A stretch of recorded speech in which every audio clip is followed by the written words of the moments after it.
MK Yehuda Glick, it's great to talk with you. And shalom, welcome again. It's a blessing to be here. I'm Dr. Anthony Harper with the InterMountain Christian News, here again, blessed to be in Israel. And MK Yehuda Glick joins me today.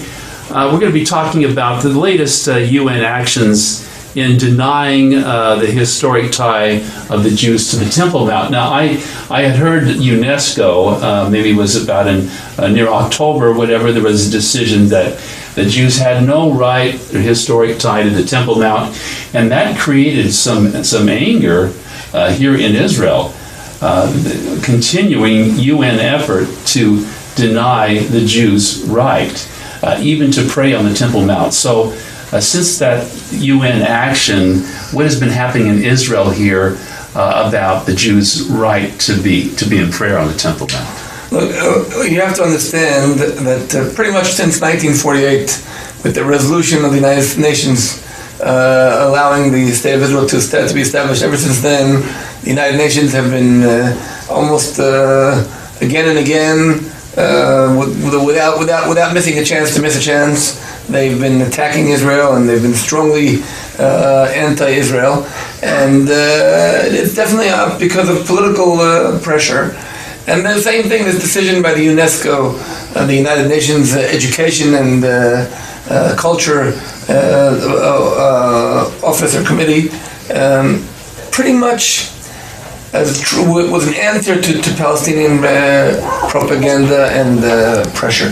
The decision, you really can't argue the connection between the people of Israel and Jerusalem and the Temple Mount. I mean, anybody who knows anything about history, every single Jew, wherever he was throughout 2,000 years of exile, Jerusalem was in the center of his life, whether it's a young couple who got married and broke a glass. And the very funny thing is, denying the connection of the Jewish people to the Temple Mount is not only anti-Jewish, it's anti-Christian, because it means that if there was no connection of the Jewish people and there was no temple, that means that there was no Jesus, because the whole story of Jesus is turning over the table on the Temple Mount. So I think that we have to continue what we're doing, strengthening the connection between the Jewish people and the Temple Mount, strengthening the concept of the Temple Mount as a world center of religious tolerance, of faithful people in God. Mm-hmm. And I think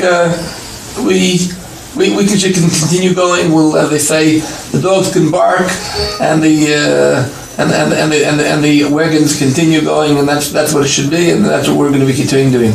Okay, now we've had a meeting here in the Knesset in July that you were here to a session about UNRWA, about the United Nations Relief Workers Agency, and the hateful school curriculum. And the schools of the refugee camps. Yeah. And yes, we saw the same exact thing here. It's the same long hand of the United Nations, who are strongly trying to find favor in the eyes of the Palestinian Authority, because maybe that's where the dollars are coming, or maybe that's where those who are giving the dollars are not really caring that their dollars are going to this direction, and therefore we should definitely, people should be aware of the fact that if you are supporting UNRWA or UNESCO, you should know this is not a humanitarian organization. These are organizations that are deep in politics, and on the Israel issue, they take a very specific side.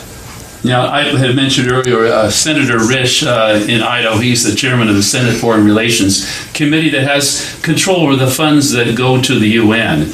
So he's requested a report from the General Accounting Office demanding where this money is being spent to the UN. A very important step, because I think since the United States of America is one of the greatest supporters of the United Nations, I think the people of the United States should have the right to ask where their dollar bill goes, and they deserve answers. Yes. Now, of course, since I was here last time, a big news of Trump winning in America. How do you see Donald Trump being better for better for Israel than the previous administration? I don't like dealing with comparing. Donald Trump and Vice President-elect Pence have both been strongly supportive of Israel for many, many years, and it's not just like a part of their campaign. They've been strongly connected to Israel, strongly connected to Jerusalem, and I'm sure that the connections between the Israeli administration and the United States administration under Donald Trump will work together, and there will be, of course, everybody will deal with their interests. But I'm sure there will be a very constructive activity and successful activity. You know, there was a large Christian voter turnout in America to help Trump win. This year, they rallied, the key rally around Franklin Graham's call for prayer and repentance from that 2 Chronicles verse, and the churches became serious in prayer and repentance, became responsible and voted, and that made a clear difference. Now, we're hoping that, a lot of people are hoping that the embassy will get moved to Jerusalem. We hope so too. I think that's something that should have been done a long time ago. It's quite obvious thing that should be done. I think the world should